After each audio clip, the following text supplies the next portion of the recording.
Welcome. My name is Katrina Mikiah, and I'm a practitioner of identity-oriented psychotrauma theory, or IoPT. I live in the United States in Montana, and I work with people, adults who are dealing with the impact of early childhood trauma, specifically traumas that happen in the early part of our life and even back into utero, things that we often can't remember because of how young we were. And identity-oriented psychotrauma theory is particularly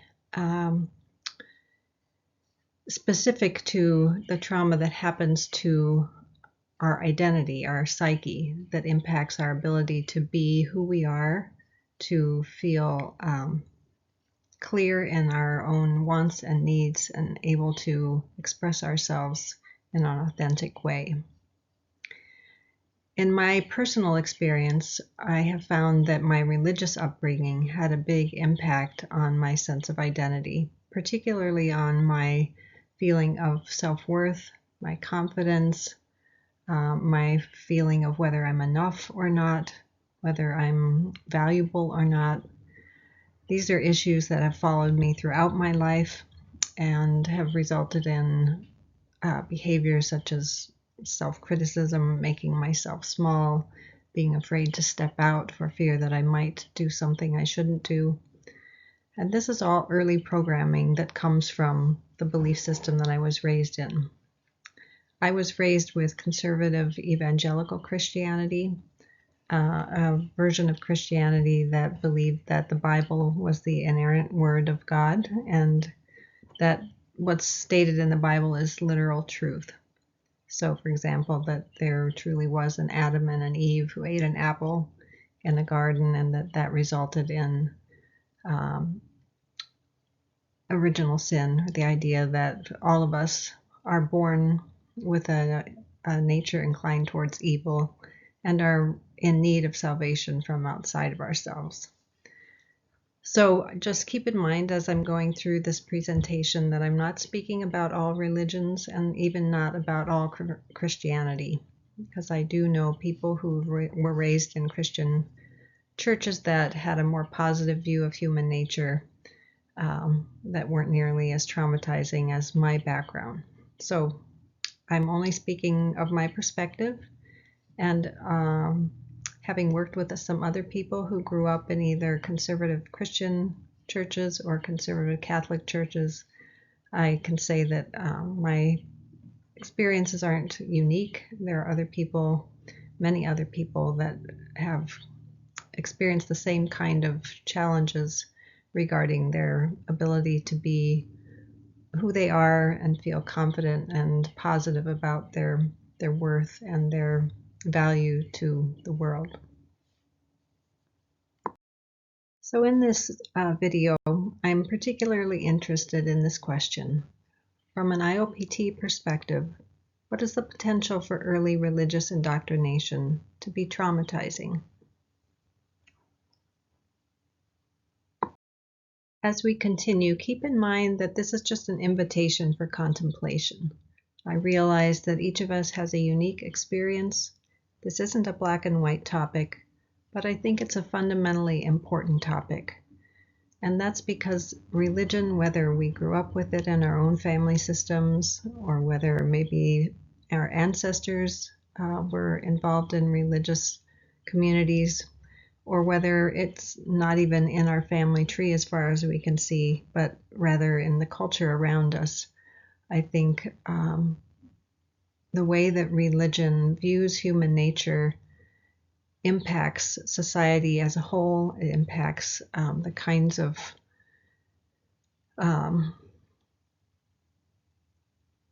systems we have in place, and it impacts the ways that we treat each other, whether it's in customer service or in our families, in our friendships, in many different ways. So I think this topic is worth exploring, and I just invite you to stay with me and try to keep an open mind about it.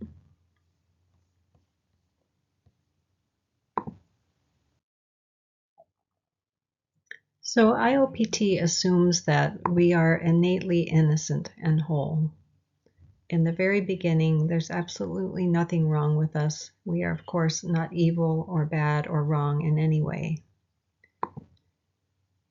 Trauma in general prevents us from experiencing ourselves in this way. And that's because when trauma happens, our psyche has to split in a sense. And part of us goes into hiding because it's just too impossible to bear the situation at hand. We sort of tuck that part of ourself away. And it stays tucked away until later in our life if we have the capacity to go back to that situation and reclaim the part of ourselves that wasn't able to be present at the time. Trauma disconnects us from our essential nature. It disconnects us from our innocence. I'm sorry you can't see the word innocence, but that's what that says behind my picture. The central question then, in my perspective, is what does religion do to our awareness of and our connection to our innocence? Religious systems can be traumatizing by instilling beliefs such as humans are innately sinful. This in conservative evangelical Christianity is the belief in original sin, that from the time of Adam and Eve, because of the fall in the Garden of Eden, everyone has an evil, sinful nature. Because of this, then, human nature is not trustworthy. Salvation from outside ourselves is required. Children should obey and respect their parents. Of course, there's times for this, but as a rule that applies to every time, every place, everything, this puts children at the mercy of parents who aren't necessarily healthy, who may be enacting their own trauma survival strategies on their children, and the children have no power to stand up for their own sense of what is right and what they need and what they want. In many evangelical, conservative Christian circles and in other religious belief systems, females are subordinate to males. Females are not given the same opportunities as males. Females are not allowed the same kind of leadership roles within the church. And females are subordinate to their husbands when they're married. Some still say in their marriage vows that they're going to obey their husbands. In many conservative religious systems, emotions are either good or bad, and the bad ones are not given opportunity to be expressed. Children are often directed to pray to God or Jesus about things that are emotions that are perceived as being bad, rather than having the chance to explore and express them with their parents. Attention to one's own needs and wants is considered selfish. Sexual feelings and expression should be tightly controlled. So there's lots of many ways that sexual feelings and expressions are controlled. Sexual intercourse is only allowed between a husband and wife, for example. Of course, there are exceptions to this. There are many Christian churches who accept gay and lesbian marriage, and many, many, many who don't. And then certainly all of the less typical expressions of sexuality or gender are not given a place in conservative religious circles. The environment in which we begin our lives determines how we see ourselves. So if we're conceived or born into an environment in which human nature is seen to be sinful, we grow up believing we're guilty.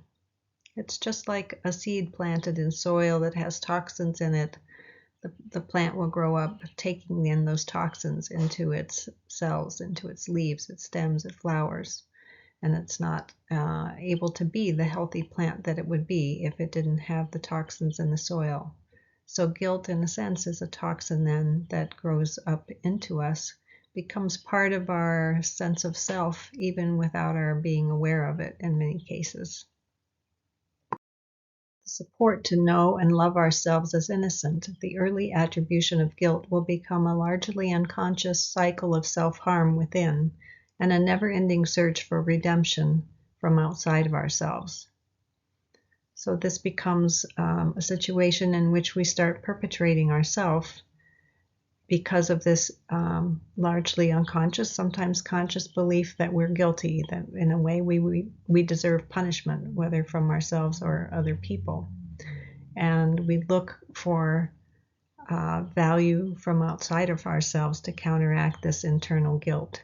We want, and I can attest that I felt this way at many times, we want others to tell us that we're valuable, that we're worthy. We want others to invite us in because we don't feel like we have the right to belong on our own.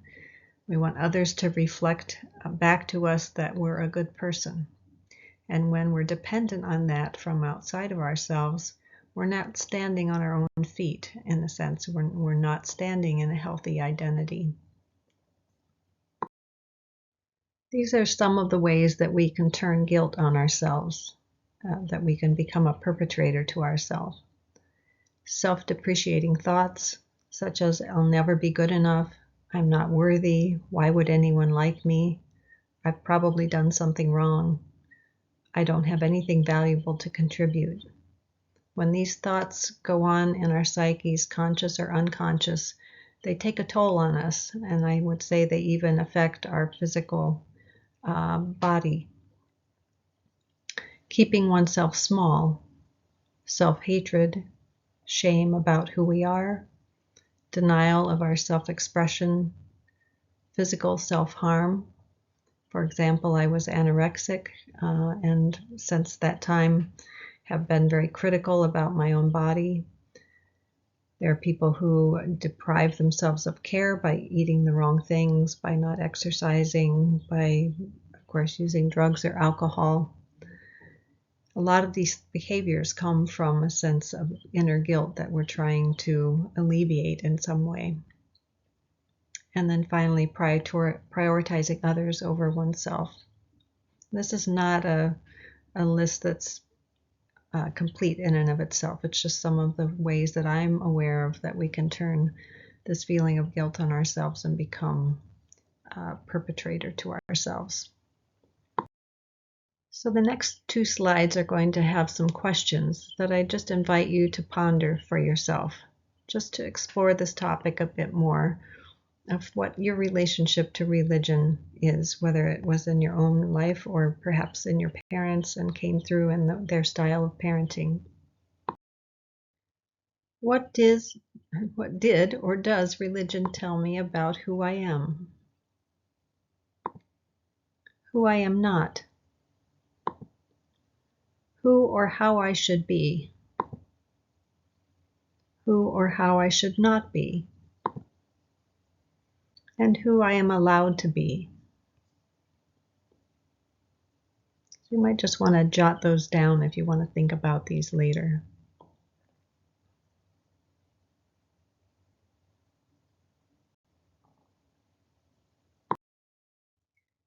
How did it impact my self-concept, my self-worth,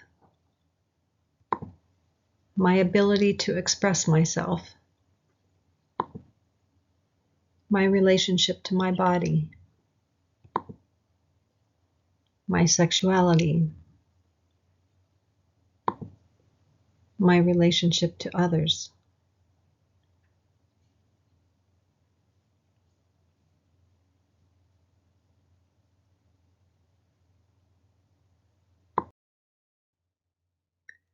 So I've been thinking a lot about what the impact on a child is when they're raised in a system where there's a belief that children, people in general, are born inherently evil. What is the impact on a child when they are met with the gaze of a mother who believes this? Even if she's not consciously thinking that when she's looking at her child, how does she engage with the child from this point, the beginning of the child's life, on? How does she respond to the child's expression of emotion or the child's expression of who they are if she has a belief that his nature is inherently evil.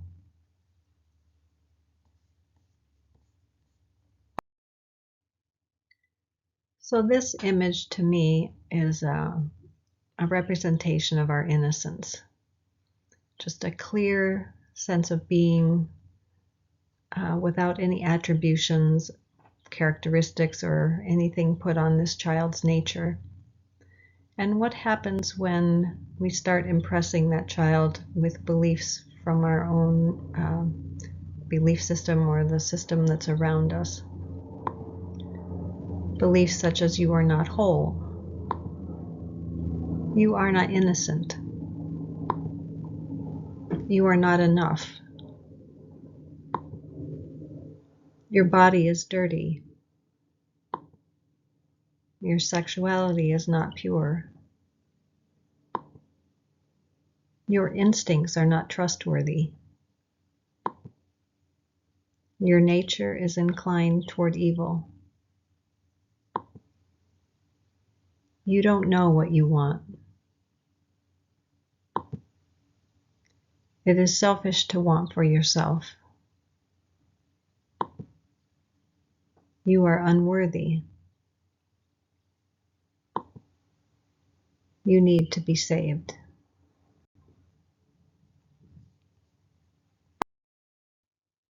Conversely, what is the impact on a child when they're met with the gaze of a mother who recognizes the child as innately innocent?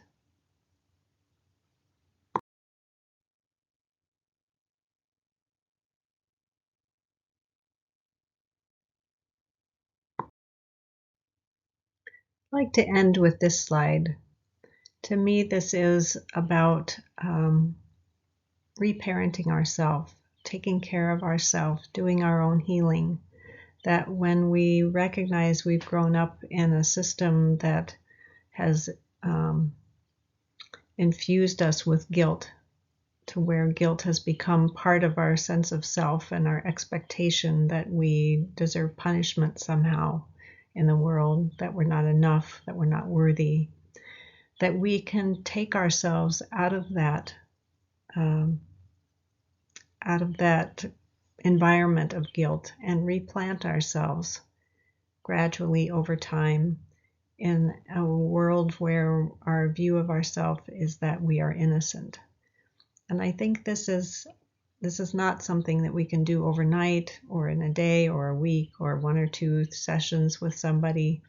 It's a lifestyle change of becoming more aware of what we're thinking, of how we're punishing ourselves by belittling ourselves in our thought processes, the kinds of choices we make in terms of what we eat and what we do.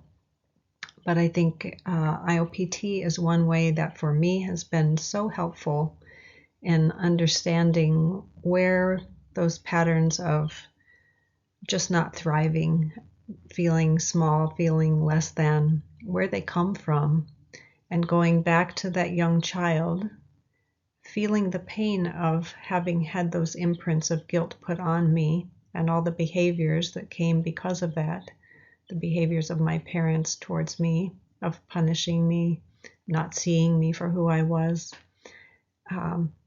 and feeling that pain so that I can connect with that little part that had to go into hiding in order to feel safe. When I start to believe and feel in my bones that my nature is innocent, then I have the freedom and the strength and the courage to start expressing myself more, to dare to express what I couldn't, because in the past perhaps I was afraid that if I expressed something it might be wrong or might be evil, or I might not know whether I can trust myself. That with this belief that I am innately innocent, I become more courageous in expressing my authentic self. I enjoy myself more. I put fewer standards on myself, fewer restraints, and connect with other people who are also connecting with their innocence, so that we collectively heal and grow a garden of nice, healthy expressive plants that are each unique and individual and together create a beautiful world. So I hope this presentation has been helpful for you in some way, and you're welcome to share it as you'd like. And if you are interested in exploring more of the IoPT method of healing, you're certainly welcome to reach out to me. I offer free consultations through my website. You can just go there under the Services tab and schedule a free consultation. And keep an eye out for any of the groups that I'm offering. You can join my mailing list if you'd like to get updates on the services that I have available. And I look forward to hearing from you if you feel like reaching out.